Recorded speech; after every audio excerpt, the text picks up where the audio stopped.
네, 시청자 여러분 안녕하십니까? 전주 MBC 시사토론입니다. 박근혜 대통령이 마침내 탄핵을 당했습니다. 국정농단과 뇌물 비리에 얼룩진 대통령이 국민들에 의해 그리고 법의 판단에 의해 쫓겨난 것입니다. 헌정사상 처음인 이번 사태는 나라 전체의 문제이자 우리 전북 도민들에게도 지대한 영향을 미치는 일이 아닐 수 없습니다.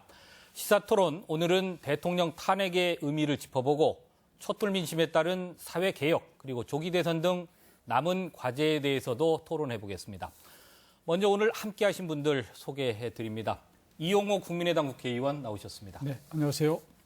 네, 김춘진 더불어민주당 전북도당위원장 나오셨습니다. 네, 반갑습니다. 네, 임성진 전주대 행정학과 교수 나오셨습니다. 네, 안녕하십니까.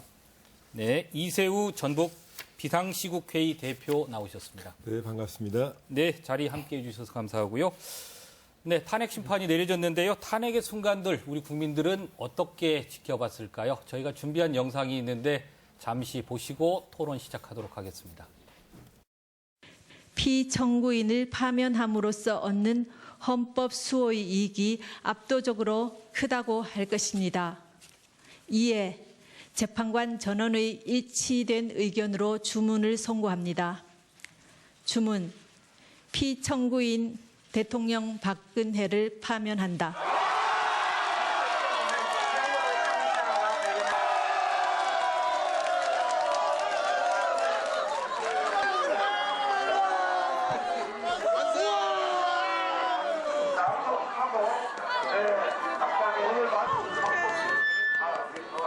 국민의힘으로 잘못된 사람을 이끌어냈다는 거, 끌어내렸다는 거에 대해서 너무 기쁘고 좋아요. 촛불혁명 만세! 만세! 만세! 만세! 파면 결정을 할 수밖에 없다.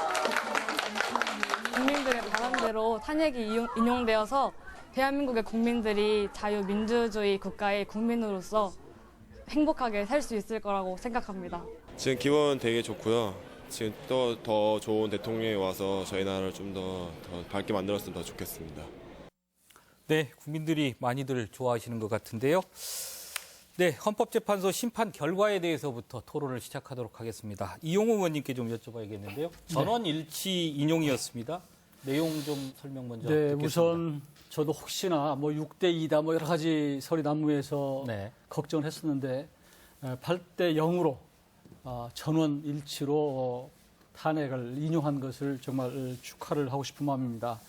이 탄핵 사유로 국회에서 이제 냈던 것은 여러 가지가 있는데 그 중에서 헌재에서 판단한 것은 문체부 고위 공무원을 나쁜 사람이라고 그래서 찍어냈던 압력 행사했던 거, 또 정윤회 문건을 보도한 세계일보 사장을 파면토록 압력해서 이 언론의 자유를 침해한 것, 그리고 국민 생명이 정말 죽어가는 상황에서 6시간 세월호 사건 이때도 대통령으로서 제대로 역할을 못했다. 이거에 대해서는 문제는 있지만 그러나 좀 증거가 부족하다 이렇게 판단을 했어요. 그러나 국가의 기밀을 최순실에게 밖으로 유출한 것들, 그래서 공무원의 이 비밀 엄수를 못한 것들, 또 한 가지는 이 K재단, 미르재단을 만들어서 대기업으로 압력을 넣어서 이제 어떤 사적 이익을 추구한 것들, 이것들은 중대한 헌법 위반이다. 나아가서 이 대의민주주의와 법치주의를 훼손했다 이렇게 얘기를 했는데 그중에 재미있는 것은 국회와 언론에서 여러 가지 문제를 제기했음에도 불구하고 대통령이 자꾸 최순실을 숨기고 또 단속하고 이런 것들이 정말 잘못됐다 이렇게 판단을 해서 전원 일치로 대통령을 파면한 것입니다. 예, 김춘진 위원장님 어떻게 지켜보셨습니까? 네, 헌정사상 최초로 뇌물수수 혐의를 받은 대통령에 대해서 탄핵 인용한 것은 역사적으로 우리 헌재가 참으로 의의 있는 일을 했다고 봅니다. 그래서 저는 지난 4년 동안 우리 박근혜 정부를 보면은 정의롭지 못하고 사사로운 이익을 주변 사람들한테 주는 그러한 우를 범했습니다. 이번 탄핵 인용으로서 우리 정치권에서도 국민이 위임한 권력을 어떤 사사로운 이익에 쓴다면은 국민의 준엄한 심판이 있을 것이다 하는 아마 이번에 큰 계기가 될 거라고 생각합니다. 또한 아울러서 우리 대한민국이 역시 국민의 힘은 위대하다. 우리 역사적으로 우리 대한민국 국민은 항상 국가가 위기에 처해 있을 때 올바르게 방향 제시하고 시민의 힘에 의해서 대한민국을 발전시킨 원동력이 됐다는 말씀을 드리면서 시민 여러분께 감사의 말씀을 드립니다. 예, 탄핵 선고의 의미, 장시간 토론에도 한마디로 다 정리할 수 없을 만한 많은 의미가 있을 텐데요. 임성진 교수님, 이세우 목사님도 또 탄핵의 의미를 어떻게 보고 계신지 한번 말씀 부탁드립니다. 네, 말씀하신 대로 굉장히 많은 의미가 있죠. 예. 한 두 가지 정도는 저는 말씀드리고 싶은데요. 방금 김천진 의원께서도 이야기하셨지만은 모든 주권은 국민에게 있고 모든 권력은 국민으로부터 나온다는 헌법 1조의 정신이 주권제면의 정신이 이번에 법치주의를 통해서 실현이 됐다는 것, 이것은 이제 한국 정치사에서 대단히 큰 획을 긋는 사건이 아닌가 그렇게 생각을 합니다. 그리고 또 한 가지는 이번에 이제 직권남용이 탄핵 사유의 중요한 요건이 됐습니다만은 이제 그 보수 쪽에서 항상 했던 주장 중에 하나가 과거 정부에서도 그 정도의 권력의 이용은 있었다고 주장을 합니다만은 사실은 물론 이제 첫 번째 문제는 이제 정도의 차이죠. 정도의 차이고 또 하나는 이제는 더 이상 향후에 들어서 어떤 정부가 들어서든 간에 국민들이 철저하게 투명성 있는 의사결정이나 정책 결과에 대해서 그게 이제 지켜지지 않을 때는 굉장히 엄격한 잣대를 가지고 국민들이 적용을 한다는, 그래서 앞으로 이제 정치 문화라든가 이런 부분이 대단히 크게 변화가 되는 그런 계기가 되지 않을까 그렇게 생각합니다. 예, 이세우 대표님 넉 달간 그 광장에 계셨는데요. 지켜보시는 느낌이 또 남다르실 것 같습니다. 오늘 어제부터 지금까지 아직도 흥분이 가라앉지 않고 있는데요. 예. 먼저 이 자리를 비롯해서 우리 도민들에게 머리 숙여 감사드리지 않을 수가 없습니다. 그리고 촛불 광장을 비가 오나 눈이 오나 지켜주신 우리 또 도민들에게 진심으로 또 감사를 드리고요.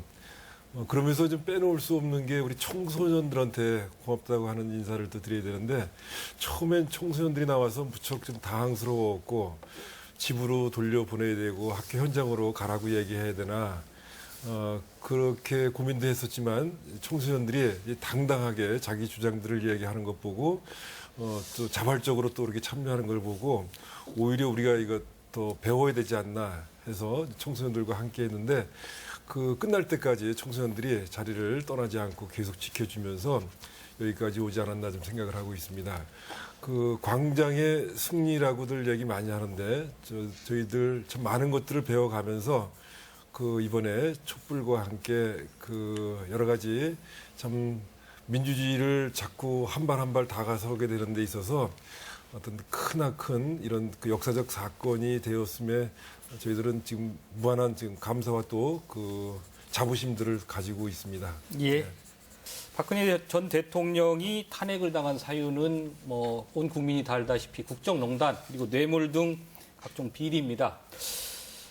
국정 문제뿐만 아니고요. 박근혜 대통령이 이번에는 우리 전북과는 어떤 관련이었고 우리 전북에는 어떤 대통령이었는지도 한번 짚어보도록 하겠습니다. 김춘진 위원장님, 이호구 의원님, 박근혜 대통령이 18대 대선에서는 15%의 득표를 했습니다. 보수 여당의 후보로서는 사상 최고치였는데요.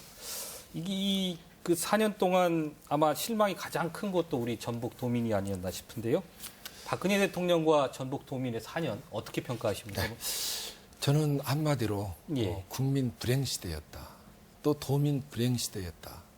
이렇게 말씀드리고 싶습니다. 첫 번째로 인사에 있어서 어느 정권보다도 홀대받은 전북이었다. 또 두 번째로는 이 박근혜 대통령이 공약했던 것들이 있어요. 지도권 힐링 거점 사업이라든가 전북화 기술원 건립이라든가 또 동부 내륙권 국도 건설이라든가 또 이제 국도 70km의 대교 건설이라든가 이런 것들이 이제 예비 타당성 조사나 또 이런 문제가 상당히 지연되거나 또 이제 지방비를 이렇게 부담해라 해가지고 이 공약이 제대로 지켜지지 않은 대통령이었다. 저희가 이 박근혜 대통령이 취임할 때만 하더라도 대한민국은 가부장적인 사회 아닙니까? 그래서 여성의 권익이 신장되는 정말 우리 선진국 대열로 들어설 수 있는 대한민국이 될 거다. 이렇게 생각했습니다.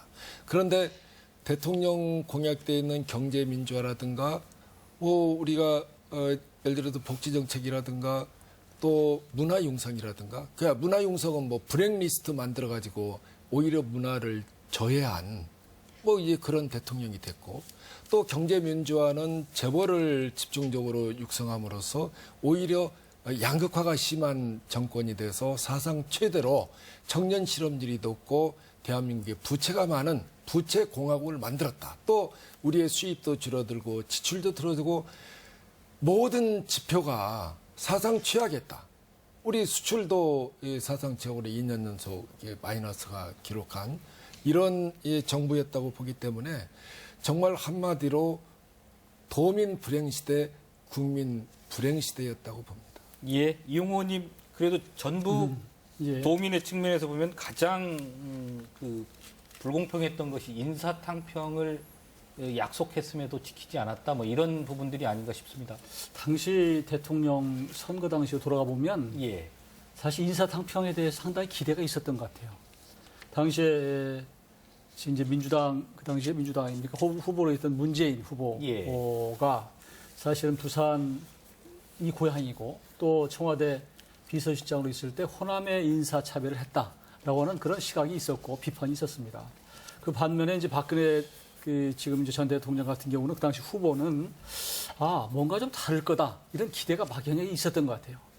그래서 이제 특히 전북 같은 경우는 15% 가까이가 이제 득표가 됐고 전남보다 훨씬 높았던 것으로 제가 기억을 합니다만 그렇습니다. 그럼에도 불구하고 정말로 이 인사의 문제에서는 전혀 철학이 없었다. 그러니까 저는 지금 이제 결국 탄핵으로 나왔지만 박근혜 전 대통령은 나라를 운영할 만한 국정 철학이나 비전을 갖고 있지 않았다. 결국은 강남에 정말 이런 아주머니하고 서로 이게 결탁이 돼가지고 국정을 농단한 것을 보면 그런 그릇이 안 됐다 이렇게 생각이 됩니다. 그러다 보니까 기본적으로 인사가 제대로 안 되니 모든 예산이나 그 위에 나라 꼴이 말이 아니게 된 것이죠. 그래서 지금 데이터도 보면 노무현 정부 때 170명 정도의 장차관 출신 가운데 전북 출신이 14명 정도 있었습니다. 네. 그리고 그 다음에 홀대 받았다고는 이제 이명박 정부가 장관이 47명이었는데 이제 전북은 7명 정도였고요. 그런데 박근혜 정부는 170명, 117명 중에서 장차관 중에서 고작 4명 정도로. 그러니까 전북은 거의 전멸했다고 봐야 되죠. 그래서 그 결과가 모든 우리 전북의 모든 분야에 반영이 됐다 그렇게 봅니다. 그러니까 지난 이제 4년입니다만 4년 동안 전북은 존재감이 없었다 이렇게 봐야 되겠죠. 예, 임 교수님 어떻게 보십니까? 예, 저도 마찬가지입니다. 근데 왜 이런 지역적 한계를 벗어나지 못했는가를 좀 돌아보면 사실 대한민국의 정치적 지역주의를 탄생시켰다고 봐야 되나요? 가장 이용하던 출발이 사실은 이제 박근혜 전 대통령의 아버지 시대 박정희 전 대통령 때였거든요. 그러니까 이제 보수 지역주의를 활용함으로써 권력의 지지층을 이제 유지하는 이런 전략인데 그러한 정치적 계산에서 한치도 벗어나지 못했던 게 아닌가. 그러니까 실질적으로 한국의 미래를 이끌고 국민들을 생각하는 이런 정치가 아니었던 거죠. 그래서 이제 이런 부분에 좀 원인이 있었고, 아까 이제 전라북도 같은 경우는 그 가장 극심한 피해자이죠. 그래서 말씀이 좀 있었습니다만은 그 전북 공약의 예산면을 보면 전북 공약이 한 15조 7천억 정도 필요한데 그중에서 국비가 한 14조 정도 필요합니다. 근데 실질적으로 확보된 것은 3조 8천억 정도 되거든요. 그러니까 거의 예산 측면에서 볼 때 전라북도의 어떤 공약 사업이라든가 이런 부분은 실행이 불가능한 그런 상태에 놓여 있기 때문에 하여튼 향후 이제 권력이 교체가 되면은 이런 불공평한 이런 현상들이 좀 해소가 될 수 있도록 전라북도 도민들이 더 적극 노력을 해야 될 것 같습니다. 예, 이세우 대표님 15% 정도라고 말씀드렸습니다만 그 당시에는 좀 노년층의 향수랄까요? 박 대통령에 대한 향수 이런 것들이 좀 영향을 미쳤을 것 같은데 지금은 어떻습니까? 그 당시 보면은 우리 지역에 이제 일당이 이제 독주하던 그런 예. 시대가 좀 진행이 됐었고, 그래서 다당제를 좀 했으면 어떻겠나, 뭐 이런 이제 여론들이 좀 많이 있었거든요. 예. 그래서 아마 그때 좀 우호적으로들 정운천 의원 같은 분이 당선된 것도 긍정적으로 보는 시각들이 뭐 없잖아 있었던 건 사실인데요. 예. 지금에 와서 보면 뭐 여전히 그 아무런 정치권에 대한 그 기대가 그렇게 크게 나아지지 않은 부분이 하나가 있고, 이제 도민들 속에서는 이렇게 많이들 만나서 얘기하다 보면은 그 어떤 불평등과 이 차별이 만연화되면서 이 체념이라고 하는 것이 우리 도민 속에 그냥 일상화되어 있는 것 같습니다. 기대를 했는데도 불구하고 계속 안 되고, 그러면서 가장 많이 이제 표면적으로 나타난 것이 인구가 계속해서 아직도 들어오지 않고 있고 빠져나가고 있는 현상들이 되고 있으면서 전라북도의 미래는 어떻게 찾아야 되는지 이런 얘기들이 이번에 좀 충분히 또 많이 좀 나왔었는데요. 같은 우리 이렇게 탄핵 이후에는 이것이 우리 지역에서는 뭐 큰 화두로 좀 삼고서 연구들을 좀 많이 해야 될 것 같습니다. 예. 지금까지는 탄핵 심판 자체의 의미에 대해서 좀 살펴봤고요. 탄핵 심판이 있기까지 지난 넉 달간의 실은 그 국민들의 거대한 촛불 저항이 있었습니다. 촛불 항쟁이 있었는데 전북도 예외가 아니었죠. 저희 전북 도민들의 촛불 권리, 촛불 항쟁 관련 자료 화면 보시고 계속 토론 이어가도록 하겠습니다. 다시 한번 국민 여러분께 깊이 머리 숙여 사죄드립니다. 전대미문의 국정농단 사건. 시민들은 이게 나라냐며 광장에서 상실감과 분노를 표출했습니다. 대통령 퇴진, 성역 없는 진상조사와 처벌에 한 목소리를 냈습니다. 국민들은 더 이상 물러설 데가 없다고 생각을 해요. 그만큼 지금 위험하다라고 생각을 해요. 이 전국의 상황이. 시국 선언도 줄을 이었습니다. 삼포세대, 금수저, 흑수저론 등 현실 문제 속에 각계 전투를 하던 대학생들은 정유라 특혜 의혹으로 대표되는 부조리와 비상식에 강희 씨를 뛰쳐나왔고, 건강한 노력의 대가를 배웠던 우리에게 지금의 대한민국은 배신감을 안겨줬다. 고등학생들도 민주주의에 대한 배움이 무너졌다며 광장의 주체로 나섰습니다. 공부는 제가 잠을 줄이거나 하면 이제 자투리 시간에 할 수 있지만 민주주의는 지금이 아니면 못 지켜내는 일이고 역사에 미임승차하지 않기 위해서 나왔습니다. 공을 국회에 넘긴 대통령. 정치권이 각자 셈법으로 우왕좌왕하자 촛불은 더욱 일렁이며 주권자의 분노와 심판 의지를 나타냈습니다.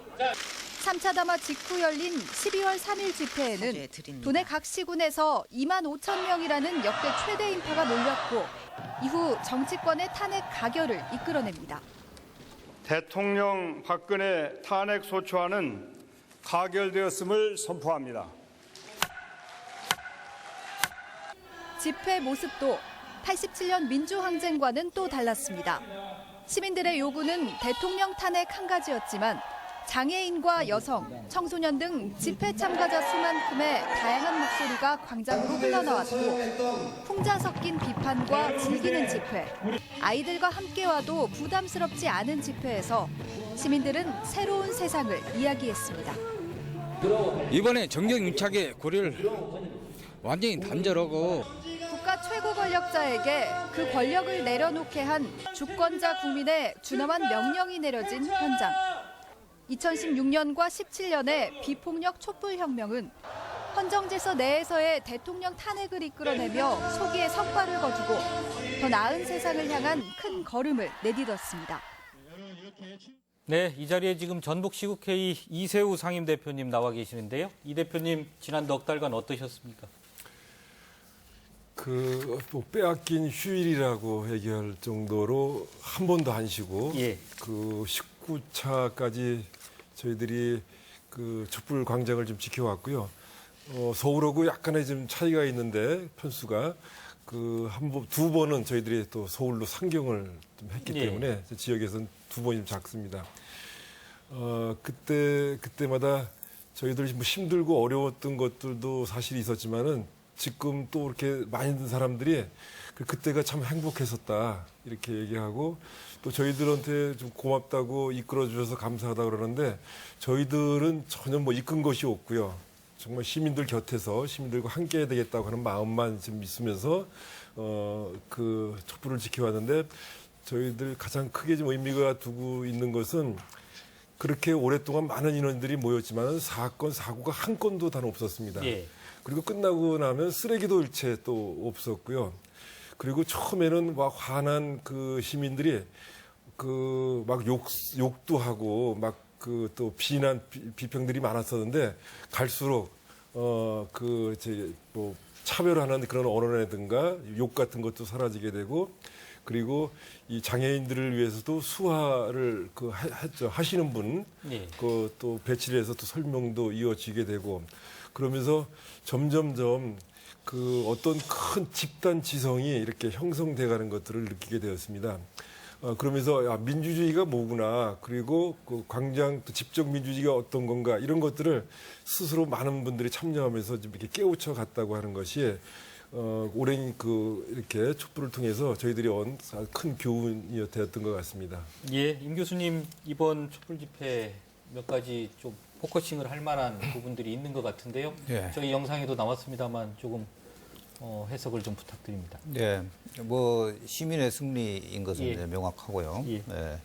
이번에 또 한 가지는 한국의 정당 정치가 이 다양화된 사회적 욕구를 제때제로 반영하지 못하면서 시민과 정당이 이렇게 멀어져 갔던 이런 현상들을 시민들이 결국 시민의 힘에 의해서 그런 간극을 메꿔주는, 그러니까 어떻게 보면은 이제 정치가 패권적 독점주의에서 정당이 헤어나지 못하고 있는 이런 상황이라고 보고 있는데 그런 부분들을 정당 스스로 변하지 못하고 있을 때 시민의 힘에 의해서 새로운 민주주의의 형태를 제가 생각하기에는 이제 한국의 정당 민주주의가 상당히 이번 일을 계기로 크게 좀 바뀌게 되지 않을까 그렇게 생각을 하고 있습니다. 또 하나는 지금 시민의 참여가 단순히 이 최순실에 대한 분노를 넘어서서 사실 우리 사회에 존재하고 있는 수많은 현실적 모순에 대한 그런 분노였고 그런 변화를 요구하는 목소리였거든요. 그래서 앞으로 시민들의 힘에 의해서 사회적 개혁 과제들이 굉장히 빠른 속도로 추진될 거라고 이렇게 예상을 하고 있습니다. 이용우 의원님께도 좀 여쭤보겠습니다. 그 국민들에게 선출된 의원인데요. 또 국민들의 광장으로 나가시는 것 보시면서 또 남다르셨을 것 같습니다. 예, 저희도 그 국회에서 상당히 농성도 하고 또 철야 잠도 자고 여러 번 했죠. 그리고 촛불 집회도 나가고 했는데요. 광장의 민심이라는 게 역시 무섭구나. 그리고 네. 국민의 이 목소리라고 하는 것이 참으로 위대하구나 하는 것을 직접 체험을 했습니다. 조금 전에 임 교수께서 말씀하셨지만 이 대의민주주의라고 하는 국회 형태 대의민주주의라는 게 상당히 좀 완벽하지 않구나 하는 예. 것을 이번에 어떻게 보면 촛불 집회를 통해서 조금 확인한 것 같습니다. 그리고 최근에 보면 또 그 탄핵을 한 해 만에 할 때 그 문자 폭탄을 또 엄청나게 의원들한테 보냈는데 이것 또한 SNS가 발달하면서 나온 새로운 대의민주주의를 직접 민주주의가 좀 보완하는 측면이 있는 것 같고요. 예.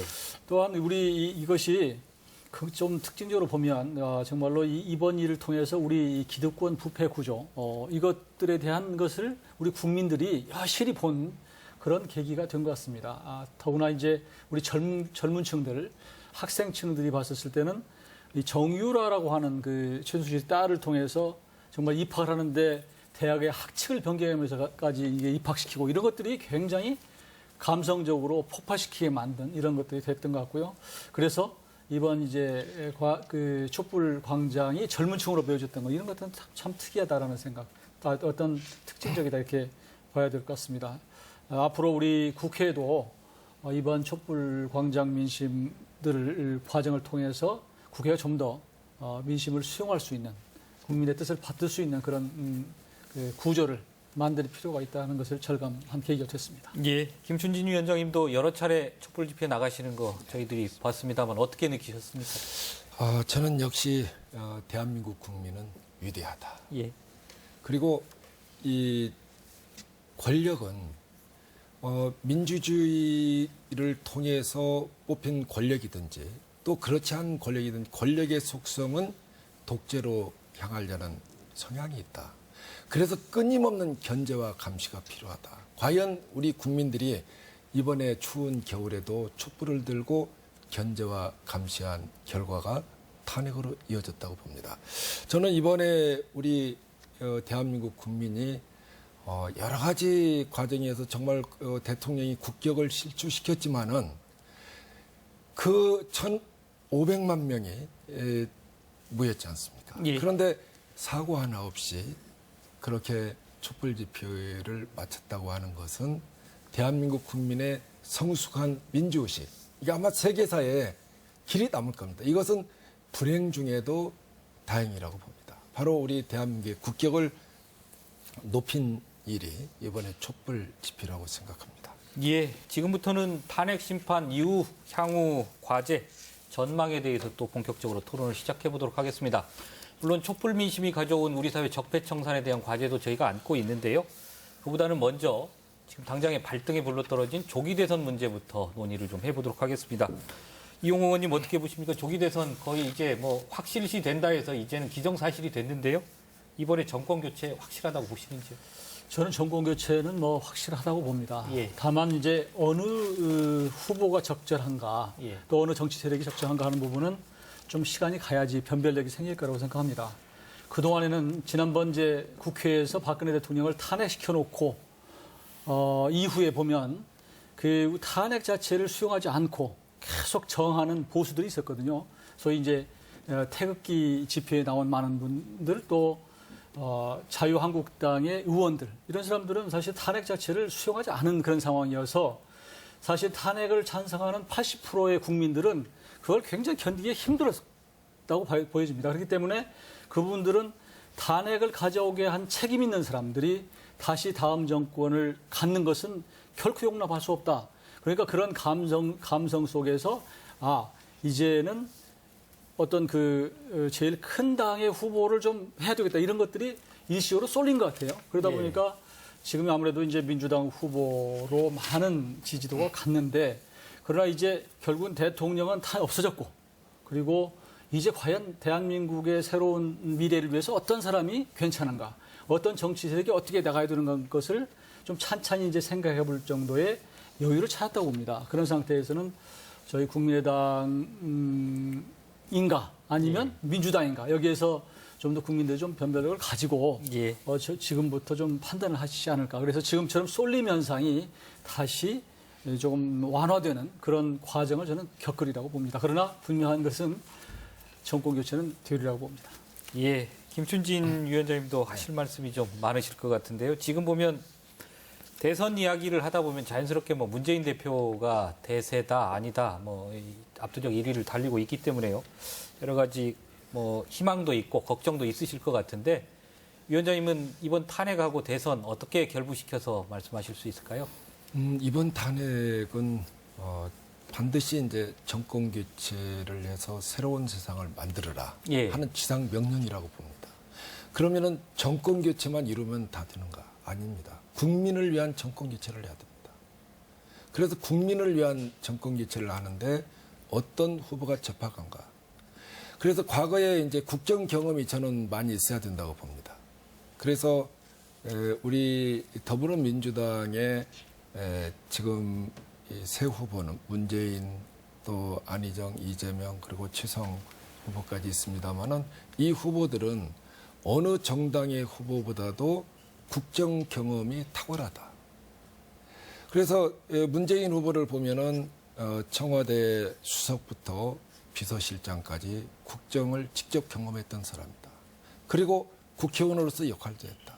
대선 후보로서도 그동안에 국민들의 심판을 받았던 사람이다. 그래서 바로 국민을 위해서 준비된 후보다. 또 안희정 후보도 마찬가지입니다. 안희정 후보도 약간 이제 중도 쪽에 있으면서 도정의 경험이 탁월하신 분이고, 또 이분께서 청와대에서도 근무했었고 국정 철학이 누구보다도 뛰어난 사람이다. 또 이재명 후보도 바로 이제 복지에 대한 마인드가 남다르고 또 개혁을 위한 그런 청사진을 내놓는 후보이기 때문에 우리 당의 후보는 어느 당의 후보보다도 국정 철학이 또 비전이 있고 또 준비된 후보다 이렇게 말씀드릴 수 있습니다. 민주당의 의견을 좀 얘기해도 되나요? 민주당 후보 다 훌륭하시다고 생각하고요. 다만 이 시점에서 생각해 볼 것은 박근혜 전 대통령의 탄핵을 가져오게 한 것은 패권의 정치, 이것도 문제가 있다고 봅니다. 왜냐하면 저도 이제 국회의원 된 지가 1년도 채 안 됐습니다만 국회 본회의장 가보면 본회의 대정부 질문할 때 보면 박근혜 전 대통령을 조금만 걸면 친박 의원들이 들고 일어나요. 우우하고. 마찬가지로 지금 제가 알기로 민주당 내에도 그런 패권의 저기가 있다. 그래서 최근에는 김종인 전 대표 같은 경우는 좀 탈당하지 않았습니까? 그래서 지금 우리 국민들이 원하는 것은 정말로 이런 패권을 갖지 않는 그런 정치, 당내 민주주의가 제대로 된 정치를 원하는 것 같고요. 또 한 가지는 우리 대한민국을 하나로 만들 수 있는 통합의 정치를 하는 사람을 원하는 것 같습니다. 그런 차원에서 지나치게 극단으로 가는 것은 조금 어떨까 싶고요. 그런 차원에서 국민의당 후보도 통합의 정치를 할 수 있고 또 한 가지 덧붙이자면 이제 우리가 미래를 준비해야 되고 우리 젊은 세대들을 위한 정치를 해야 되는데 그런 면에 있어서는 미래를 볼 수 있는 준비할 수 있는 그런 후보가 좀 필요하지 않을까라는 생각을 합니다. 저는 패권 정치하는데 패권을 갖지 않겠다는 정당은 죽은 정당입니다. 정권을 잡아야지 그 정당이 추구하는 뜻을 펼 수 있습니다. 바로 이야기하는 것은 패거리 정치입니다. 패거리 정치는 추방을 해야 됩니다. 과거에 동교동계, 상도동계 있지 않습니까?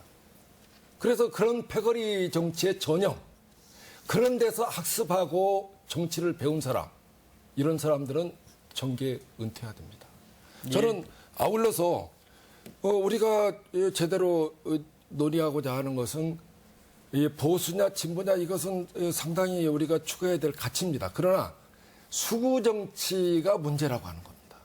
바로 기득권을 가지고 있는 사람들이 끼리끼리 문화, 정의롭지도 않는데 자기들 패거리만 챙기는 문화, 이것은 반드시 척결을 해야 되죠. 그래서 저는 패권을 추구하지 않는 정당은 정당으로서 생명력이 없는 정당이라고 봅니다. 네, 임 교수님, 제가 이 대표님도 좀 말씀을. 사실은 우리 김 위원장님께서 말씀해 주셨는데 저도 바로 그 점을 다시 지적하는 겁니다. 지금 표현을 제가 정난하게 패거리 정치라고 얘기 안 했을 뿐이지 사실 지금 우리가 많이 지적하는 패권은 잘잘못을 떠나서 무조건 끼리끼리 정치를 얘기하는 겁니다. 그런 면은 우리 정치에서 좀 추방해야 될 잘못된 문화가 아닌가 싶습니다. 네, 임 교수님, 이 대표님 말씀도 좀 듣겠습니다. 지금 떠오르고 있는 대선 주자들, 이분들이 정권 교체, 저희들 뭐 적폐청산의 적임자로 볼 수 있는지요? 어떻게 생각하십니까, 이 대표님? 저희들이 이제 퇴진에만 그동안 좀 몰두해 오면서 다른 일들은 그 이후에 이제 생각하자 해갖고 충분히 생각을 안 했지만은 저희가 이제 촛불 진행할 때 대선 주자들이 우리 전북을 방문하셔가지고 여러 그 발언 기회를 달라고 요청을 했지만은 여기 이제 시민의 무대이기 때문에 시민의 한 사람으로 참여하지 대선 주자로 참여는 하신 거 아니라고 그 대선 주자들이 또 흔쾌히 또 그런 것들을 수용하셔서 잘 이렇게 참석하시고 올라가셨는데요. 그리고 나서 이제 또들 서로 얘기하는 것들을 보면서 그리고 그 와중에 저희들이 국민의당은 한 번 찾아가서 항의 방문을 한 적이 있고 민주당은 두세 차례 찾아가서 항의 방문한 적이 있었습니다. 저희들하고 뜻하고 좀 달리 다른 입장들이 정치적으로 나와서 이거 퇴진에 또 영향을 미치는 거 아닌가, 뭐 다른 또 우리가 새 세상을 만드는데 그것도 걸림돌이 되는 것이 아닌가 해가지고 여전히 저희들은 이렇게 흔쾌히 누가 적임자다 이렇게 뭐 믿고 여기까지는 아직 좀 이렇게 생각에 못 이르렀고요. 앞으로 이제 퇴진이 됐으니만큼 충분히 토론 강장을 통해서 여러 뜻을 모아서 같이 좀 검증해보고 얘기해보자. 이런 생각들은 지금 그동안 함께 좀 가지고 생각해보자. 뭐 이런 시간들을 저희들이 마련하려고 합니다. 거기서 좀 논의가 되면은 저희들도 준비를 해 나가도록 하겠습니다. 예, 임 교수님 어떻게 보시죠? 예, 우리가 분명하게 이제 생각을 해야 될 게 이번 촛불은 결국 시민 주권주의의 승리이거든요. 그러니까 우리가 이제 마이크로 참여주의라고 이야기를 합니다. 근데 시민이 정당을 통하지 않고서도 직접 정치 의사결정 과정에 참여할 수 있는 이제 수단과 힘이 생긴 거죠. 그래서 이것은 이제 마치 정치권이 그동안 어떤 거대한 철옹성을 이렇게 치고 있는 하나 이제 패권적인 정치 독점 권력 구조를 가지고 있었기 때문에 이것은 어느 후보를 지금 지정하는 게 아니라 정치권 전체가 가지고 있는 문제점을 시민들이 직접 이제 해결하고자 하는 거고요. 그래서 그런 과정이 있었기 때문에 대권 국면에 대해서는 시민들은 정권 교체 프레임을 가장 우선적으로 지금까지 봤던 겁니다. 물론 이제 탄핵이 선고가 됐기 때문에 국민들의 판단의 기준은 약간 변화가 될 것은 확실합니다만 남은 기간이 대단히 이제 짧은 기간이기 때문에 그동안 왔던 그 여론의 흐름들이 이렇게 금방 바뀌기는 좀 어렵거든요. 그래서 이건 결국 무슨 이야기냐면은 정치권이 어느 후보가 지금 유리하고 어느 후보가 불리해서 누가 정권을 잡느냐가 사실은 중요한 게 아니라 이 어떻게 보면은 이 어려운 여건에서 정권 교체를 해내는 그걸 헤쳐나가는 과정이 빠져버렸기 때문에 사실은 정권 교체가 되어도 야권의 그런 변화를 기대하기가 좀 어려운 상황입니다. 그래서 이런 상황에서는 기존에 있는 정치 세력들이 서로 좋은 정책이나 가치를 서로 이렇게 공유하는 그러니까 연합정부라고 우리가 이야기를 하죠. 이런 형태로 새로운 방향을 찾아 나가는 노력이 좀 있지 않으면은 그렇지 않고 그냥 대선 국면에 서로 경쟁 단계만 들어가게 되면은 국민들로부터 또 다른 어떤 비판을 받지 않을까 그렇게 생각합니다. 예. 좋은 말씀이신 것 같고요. 하나만 더 여쭤보면 탄핵 선고가 미세하나마 이 현재의 어떤 대선 국면에 영향을 미칠 것은 분명한 것 같은데요. 어떻게 보시는지 그러니까 지금 현재의 현실 정치 대선 이 지지율에 어떤 균열을 낼 것인지 아니면 또 다른 미풍에 그칠 것인지 그 부분 잠깐 한 말씀씩 듣고 또 넘어가도록 하겠습니다. 제가 방금 말씀을 드렸기 때문에 제가 좀 이야기를 하는 게 낫겠는데요. 분명히 변화는 있을 겁니다. 이제는 이제 어떤 가치적 우리가 일반적으로 투표를 할 때 회고적 투표를 하는 게 하나 있고 그다음에 사전적 투표를 하는 거거든요. 그러니까 미래를 선택하는 거죠. 그런데 이제 문제는 우리가 여론이라는 것은 하나의 흐름과 동향이 있습니다. 이제 그게 어떤 정치적인 메가 트렌드하고 이제 연결이 되는 건데 정권 교체에 대한 프레임이 남은 기간 동안에 바뀔 건가? 사실은 그 추세를 이렇게 변화시키는 굉장히 어렵기 때문에 물론 이제 현재의 추세에 약간의 변동은 있겠습니다만은 큰 흐름에서는 어떤 격변이 있지는 않을까. 그러니까 그렇기 때문에 아까 말씀드린 대로 어떤 연합정부가 정치가 중요하다 이렇게 생각하고 있습니다. 이용호 의원님 좀 하실 말씀이 있으실 것 저는 같습니다. 탄핵 이제 인용이 됐습니다만 저는 큰 변화가 있으리라고 봅니다.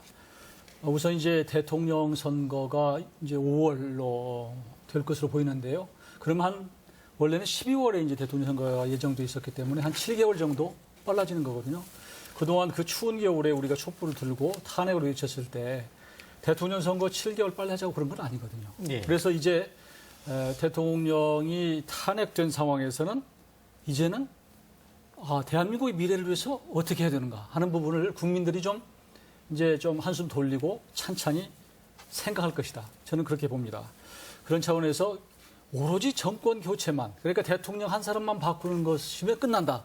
이런 생각은 벗어나지 않을까라는 생각이 들고요. 그런 차원에서 대한민국의 미래를 위해서 어떤 사람이 괜찮은지, 어떤 정치 세력이 괜찮은지를 이제 들여다볼 것이다. 라는 생각이 들고요. 그런 차원에서는 이제 지금까지 있었던 그 탄핵을 위해서 집중됐던 어떤 증오의 마음이나 미움의 마음이나 이런 분노가 이제 이성으로 돌아오면서 대통령 후보에 대한 변별력을 조금씩 갖는 그런 상태로 가다 보면 조금 달라질 거라고 봅니다. 김춘진 위원장님 어떻게 답변하시겠습니까? 아마 작은 변화는 있을 거라고 봅니다.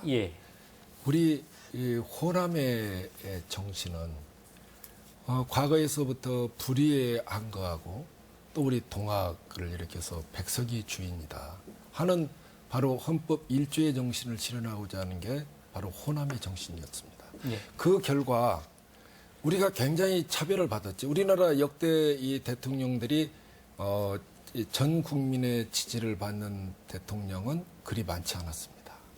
한쪽 지역에 몰표를 받았죠. 영남에서 몰표를 받은 게 박근혜 대통령이고 또 호남에서 몰표를 받은 게 노무현 대통령, 김대중 대통령이었고 바로 이제 이러한 면에서 볼 때 이제 우리 대한민국도 하나로 가야 된다. 그래서 이제 전국적인 지지를 받는 대통령이 나와야지. 그래도 지역적인 이런 차별적인 이런 면에서 탈피할 수 있다. 그래서 이번에 우리 국민들께서는 전국적인 지지를 받는 그런 대통령을 저는 뽑아줄 거다. 이렇게 봅니다. 그것이 대한민국 미래를 위해서 첫 번째 이 내놓을 발디딤이다. 그리고 두 번째로는 우리가 4차 산업혁명으로 줄다름 치어가고 있지 않습니까? 그래서 미래에 대해서 우리가 대한민국의 먹거리 정책은 어떻게 할 것인지, 또 청소년의 일자리는 어떻게 할 것인지, 그 과정에서 4차 산업혁명을 통해서 향후 20년에 뭐 50%가 실업자가 나올 거다, 이렇게 예측하고 있지 않습니까? 그래서 그분들에 대한 복지 정책은 어떻게 할 것인지, 앞으로 절실하게 필요한 것이 복지 마인드를 가지고 공공력 일자리를 창출해내야 됩니다. 바로 이러한 마인드가 있는 그런 정치인이 앞으로 대한민국을 리드할 것이다. 이렇게 봅니다. 예. 저희가 지금 촛불 이후의 파장과 과제에 대해서 살펴보고 있는데요. 이번에는 촛불이 남긴 어떤 개혁 과제에 대해서 하나씩 또 살펴보겠습니다. 이세우 대표님께 먼저 여쭤봐야 될 것 같은데요. 촛불이 남긴 우리 사회의 어떤 적폐라든가요, 이런 것들 해결해야 될 과제들이 좀 산적해 있다. 앞으로 장기적으로 또 이렇게 해결을 해야 된다. 이런 이야기들이 많이 나오고 있는데요. 어떻게 저희들이 토론회를 좀 여러 번 개최하면서 우리가 시급히 해결해야 될 과제가 어떤 것이 있을까 30개만 뽑아보자 이렇게 생각을 했는데 예. 이야기하는 순간 30개가 훨씬 넘어서 100가지 과제가 이렇게 나왔습니다. 예. 우리가 또 상당히 중요하다고 하는 것들도 100가지 그 과제에 못 들어올 정도로 그만큼 우리 사회가 그동안 참 이렇게 힘들게 왔구나 하는 것들을 느끼게 되고요. 지금 시급히 이렇게 해결해야 될 과제, 저희들은 가장 먼저 박근혜 이렇게 퇴진 요구 하나만 가지고 만족하는 것이 아니고 반드시 이제 구속이 돼서 법의 심판을 저희 받아야 된다고 하고요. 또 거기에 따른 그 부역자들이 너무도 많습니다. 이분들 전부 다 법의 심판을 받아야만이 이제 새로운 우리가 그림들을 이제 그려나갈 수 있으리라고 생각되는데요. 그런데 이제 바로 이제 선거로 접어들어서 이런 것들이 다 묻히지 않을까 가장 염려하는 것들은 저희들이 그런 건데 그나마 이렇게 흔들리지 않고 그 뭐 벌써부터 뭐 사면 얘기 나오고 뭐 또 다른 여러 가지 얘기가 나오는데 흔들리지 않고 우리에게 맡겨진 과제를 좀 해결할 수 있는 적임자 또 그런 그 정당 어딘지 이렇게 분명하게 저희들 좀 그 선택을 해서 그 이번에 또 투표에 또 임해야 될 것 같은데요. 어쨌든 그 새로운 뭐 그렇게 가볍지는 않을 것 같습니다만 다른 것보다도 이 적폐를 해결할 수 있는 그런 정부가 이후에는 반드시 좀 들어와서 그걸 꼭 이루어줘야 되지 않을까 그렇게 좀 생각을 하고 있습니다. 예, 임 교수님, 우리가 지금 해결해야 될 과제, 시급한 과제 어떤 것들이 있을까요? 좀 시급한 것 중심으로 좀 구체화시켜서 얘기를 나눠보도록 하겠습니다. 네, 이제 가장 시급한 것은 기득권을 해체시켜야 되는 거죠. 예. 우리 사회에 놓여 있는 모든 영역에서 아직도 공고한 이런 기득권 구조가 존재를 하고 있기 때문에 사실 이번 촛불에서 요구했던 것도 그런 거거든요. 그래서 이제 우리가 좀 눈여겨봐야 될 게 이번 촛불의 구호 중에 하나가 이게 나라냐였거든요. 그러니까 이것은 무슨 소리냐면 이게 세상이냐, 이게 사회냐입니다. 예. 나라만, 국가만을 지칭한 게 아니고 그래서 모든 영역에서 어떤 직장이건 어떤 영역에서건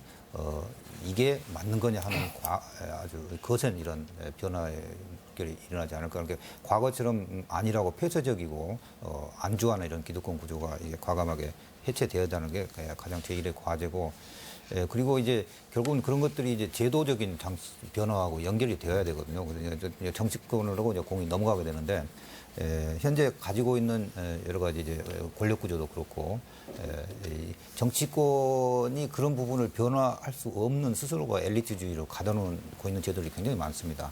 그래서 이제 당장 이번 선거에서도 사실 선거법도 좀 손질을 봐야 되는데 남은 기간이 짧기 때문에 그냥 또 넘어가 버리고 있거든요.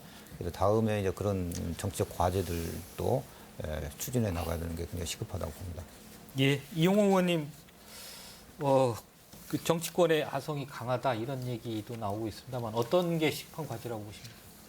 정치권은 뭐 언제든지 비판의 대상이니까요. 사실은 뭐 저희도 많이 나름대로는 이제 뭐 가진 기득권을 내려놓기 위해서 노력을 하고 있습니다만 더 중요한 것은 국회가 제대로 생산성 있는 국회가 되느냐는 부분이 더 큰 것 같아요. 그러니까 지금 촛불 집회 탄핵 국면에서도 여전히 말로는 뭔가 부패 기득권 구조를 청산할 수 있는 개혁입법을 하자 이렇게 얘기를 하면서도 뒤돌아서서는 행동은 못 따르는 이런 것들이 계속되고 있는 것 같습니다.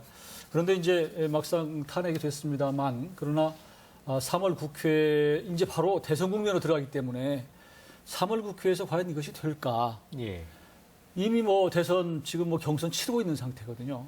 그러면 벌써 마음은 콩밭에가 있는데 과연 국회에서 뭘 얼마나 할 수 있을지 이런 부분이 참 걱정이에요. 그런데 저는 제일 이제 시급하고 근본적인 것은 나라의 좀 시스템을 좀 바꾸는 것이 필요하다고 봅니다. 그러니까 기본적으로 모든 기득권 부패 구조를 막고 또 그것을 타파하고 또한 청년 일자리를 만들고 뭐 출산율을 높이고 그 외에 여러 가지들이 다 있는데 우선 좀 헌정 구조를 좀 바꾸는 것이 그걸 준비하는 게 필요하다고 봐요.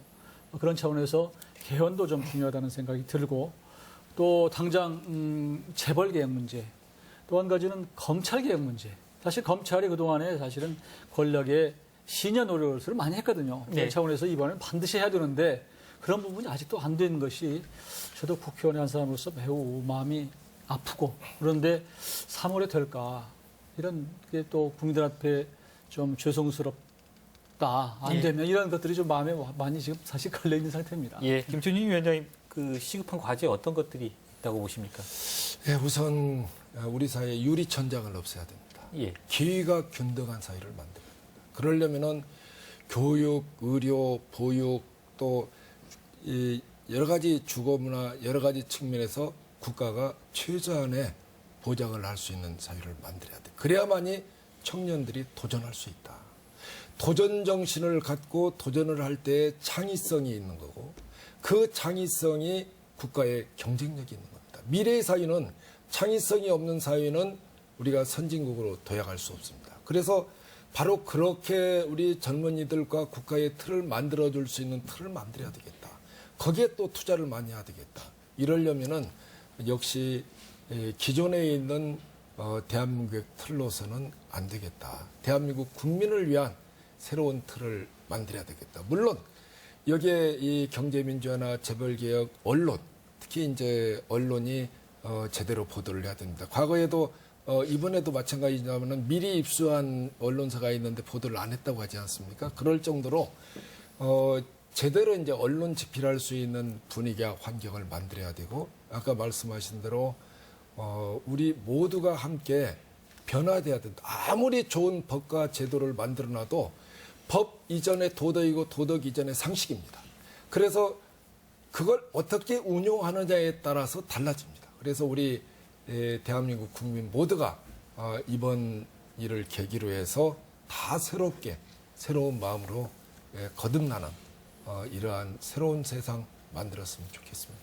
마지막으로 좀 하나 좀 더 여쭤봤으면 하는 주제가 있는데 탄핵이 선고가 됐고요. 박근혜 대통령은 이제 대통령직에서 물러납니다. 박근혜 대통령을 어떻게 해야 되는지 아까 이세훈 목사님께서는 수사 부분도 말씀을 하신 것 같습니다. 그 부분은 뭐 두 분 정치인께서는 뭐 당론이 아니어도 좋습니다.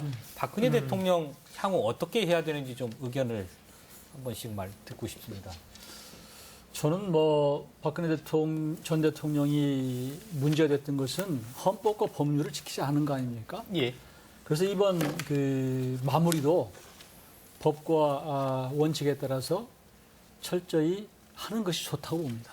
이게 만일 정치적으로 어떤 마무리를 짓는 것은 역사적으로 봐서도 적절치 않고요. 만일 그럴 생각이 있었다면 본인이 정말로 국민들 앞에 섰고 대죄하고 사죄하고 그리고 오래전에 사실은 물러났어야죠. 근데 모든 것을 실기하고 그동안에도 두세 차례 이제 그 사과한다고 했습니다만 오히려 변명하고 지금도 잘못한 게 없다고 자꾸 그러기 때문에 그런 분을 대상으로 해서 어떤 정치적인 해법을 찾는 것은 적절치 않다. 오히려 이번에 이렇게 됐으니까 당당하게 보통 사람들과 똑같이 형사적으로 조사를 받고 그리고 응분의 서법적인 그 처벌을 받는 것이 저는 긴 대한민국의 역사를 위해서는 옳다고 봅니다. 예. 역시 이번에 탄핵이 인용됨으로써 불소추 특권이 상실됐습니다. 그래서 검찰 소추가 가능합니다. 아마 굉장히 검찰 수사의 속도가 붙을 걸로 예측되고 있습니다. 또 아울러서 이번 과정에서 이 국정원이 개입을 했다, 이 보수단체한테 돈을 줬다고 전 청와대 비서실장 겸 국정원장이 특검에서 말씀했지 않습니까? 바로 그러한 국정농단을 한 것까지 다 이번에 특별수사본부에서 철저하게 파헤쳐야 되고, 만일에 이걸 제대로 못한다고 하면 다시 특검을 구성을 해서 철저하게 수사를 해서 잘못한 것은 잘못한 대로, 잘한 것은 뭐 잘한 대로 우리가 엄격하게 평가하고 거기에 따른 대가를 받아야 된다고 생각합니다. 네. 임 교수님, 이 대표님 혹시 하실 말씀? 뭐 아까도 말씀드렸지만은 이제 되풀이되지는 말아야 된다. 그러려고 하면은 분명히 교훈을 우리가 좀 만들어야 되는데, 그러기 위해서는 죄를 지면 벌을 받고 또 잘하면 칭찬받고, 그래서 우리 젊은이들이 가장 분노했던 공정한 사회가 무너졌다. 개천에서 용나는 시대는 지났다. 이런 식의 이제 패배감들이 이렇게 젖어져 있는데, 우리 젊은이들이 정말 여기 우리 살만한 나라다. 그리고 이 사회가 또 이 세상이 정말 좋은 세상이다 하는 것들을 이번 기회에 반드시 마련해야 될 거로 생각합니다. 네. 임 교수님 어떻게? 네, 뭐 결론적으로 같은 생각인데 저는 두 가지 점을 좀 봐야 되지 않을까 생각합니다. 이번에 헌재도 판결을 할 때 몇 가지 사안에, 세월호를 포함해서 몇 가지 사안에 대해서는 증거 불충분으로 이야기를 했거든요. 그래서 아직 밝혀지지 않은 진실들이 굉장히 많습니다. 그래서 그런 부분들은 명확하게 밝혀야 되고, 또 역사는 미래에 대한 기록이면서, 과거에 대한 기록이면서 미래에 대한 거울이거든요. 그래서 우리가 역사를 바로 세우기 위해서는 지난 과거를 올바로 바로잡는 그런 과정이 반드시 필요하기 때문에 앞으로 수사는 더 철저하게 이루어진다고 생각합니다. 네, 네 분 모두 박근혜 대통령에 대한 수사는 필요하다라는 말씀을 하신 것 같습니다. 시간이 거의 지났는데요. 마무리 말씀 간략히 듣고 시간 마무리하도록 하겠습니다. 이세우 대표님부터 오늘 토론 어떠셨는지. 네, 그동안 애써주신 분들에게 다시 한번 감사드리고요. 1차적인 승리인 것 같습니다. 아직 정말 우리 모두가 좀 승리하고 좀 만족하려고 하면은 가야 될 길들이 많이 좀 남아 있는 것 같아서, 그때까지 우리 국민들이 마음을 모으고, 특별히 우리 자랑스러운 전북 도민들이 좀 마음을 잘 모아서 그 길에 함께 걸어갔으면 하는 바람입니다. 예. 임 교수님 오늘 토론 어떠셨습니까? 예, 루소가 인민은 선거 기간에만 자유롭고 정치적으로는 늘 소외되어 있다고 이야기를 하거든요. 예. 이번에 보였던 촛불의 시민 주권주의를 앞으로 새로운 사회 변화에 적극적으로 시민들이 참여해서 새로운 세상을 열어가는 그런 작업이 계속 있어야 된다고 생각합니다. 예, 김춘진 위원장님 말씀 부탁드립니다. 네, 오늘 좋은 토론을 마련해 주신 MBC에 감사의 말씀을 드립니다. 또 시민단체에도 감사의 마음이 하늘을 찌를 듯합니다. 또한 우리 전라북도 도민들께 진심으로 고맙다는 말씀을 올립니다.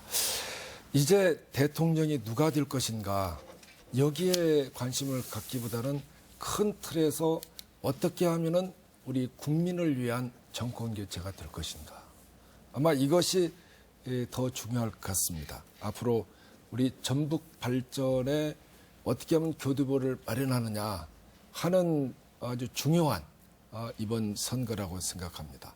우리 전북 도민이 한마음 한뜻으로 하나가 될 때에 우리 전북은 발전을 더욱더 기약할 수 있다. 이렇게 보기 때문에 우리 도민 여러분들께서 우리 민주당에 힘을 모아주실 것을 간곡히 부탁드립니다. 예, 이용호 의원님 말씀 부탁드립니다.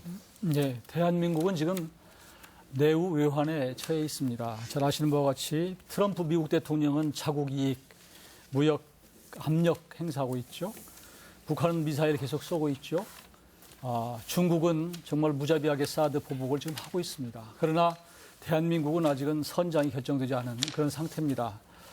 앞으로 대한민국은 우리 대한민국 내에서만 서로 싸우는 그런 일은 이제 그쳐야 된다고 생각합니다. 우리의 적은 외부에 있다고 생각을 합니다. 그런 차원에서 앞으로 대한민국을 이끌어갈 분은 정말로 통합할 수 있는 통합의 리더십을 가진 분이 됐으면 좋겠다고 생각합니다. 누가 통합을 할 수 있는지, 누가 대한민국의 미래를 위해서 괜찮은지를 좀 찬찬히 살펴주셨으면 좋겠습니다. 또 한 가지는 정말 호남이 또 특히 전라북도 소외되지 않는 그런 좀 대선 그리고 정권 교체가 되기를 바랍니다. 그런 차원에서 저희 국민의당은 정말로 이 다음 대선에서 호남이 중심이 된 정권 교체, 호남이 이익이 된 정권 교체를 위해서 최선을 다하겠습니다. 국민의당 재평가를 부탁드립니다. 네, 시청자 여러분 어떻게 보셨습니까? 오늘 시사토론에서는 대통령 탄핵 심판이 갖는 의미와 우리에게 남겨진 정치적, 사회적 과제를 알아봤습니다. 탄핵 의결은 국회가, 탄핵 심판은 헌법재판소가 내렸지만 탄핵을 압박하고 이끌어낸 전 과정에는 국민들이 있었습니다. 그래서 이번에 우리가 겪은 일은 대통령 탄핵이라는 일대 사건일 뿐만 아니라 국민들의 저력을 확인한 국민 주권의 현장이었습니다. 이제 분열된 민심을 하나로 모으고 나라와 이 지역사회를 살만한 세상으로 만드는 데 힘을 모으길 기대해 봅니다. 오늘 토론 여기서 마치겠습니다. 시청자 여러분 그리고 함께해 주신 토론자 여러분 감사합니다.